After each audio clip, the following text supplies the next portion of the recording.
मराठी, ते धडक ते धडक। आज सकाळी अत्यंत वाईट आणि दुःखद बातमी ही संपूर्ण महाराष्ट्राला दुर्दैवाने समजली। महाराष्ट्राचे लाडके व लोकप्रिय उपमुख्यमंत्री व आम्हा सर्वांचे ज्येष्ठ नेते आणि मार्गदर्शक आदरणीय अजितदादांचं दुःखद निधन झालं असं समजलं। खरं या बातमीने प्रचंड मोठं दुःख व्यक्तिगत मला, आमच्या कदम कुटुंबातल्या सदस्यांना आणि महाराष्ट्रातल्या जनतेला झालेला आहे। बारामतीकरांना तर किती मोठा त्यांच्यावर दुःखाचा डोंगर कोसळलाय याचा विचारही आम्ही करू शकत नाही।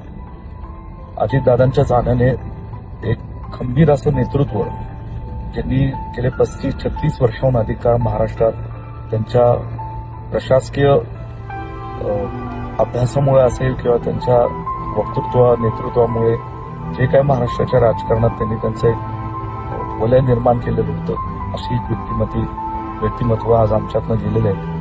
आपल्या सर्वांना त्याचं प्रचंड मोठं दुःख आहे। मी आता बारामतीला निघालेलो आहे आणि ह्या दुःखद प्रसंगी, अत्यंत वाईट प्रसंगी आपण सगळेजण पवार कुटुंबाच्या सोबत उभे आहोत आणि अजितदादा, त्यांच्या कुटुंब, आदरणीय सुनेत्रा काकी, त्यांचे चिरंजीव पार्थ जय पवार, या सगळ्यांच्या संपूर्ण महाराष्ट्र उभा आहे, आम्ही उभे आहोत आणि परमेश्वर अशा दुःखद प्रसंगी त्यांना शक्ती देव अशी मी परमेश्वराला प्रार्थना करतो।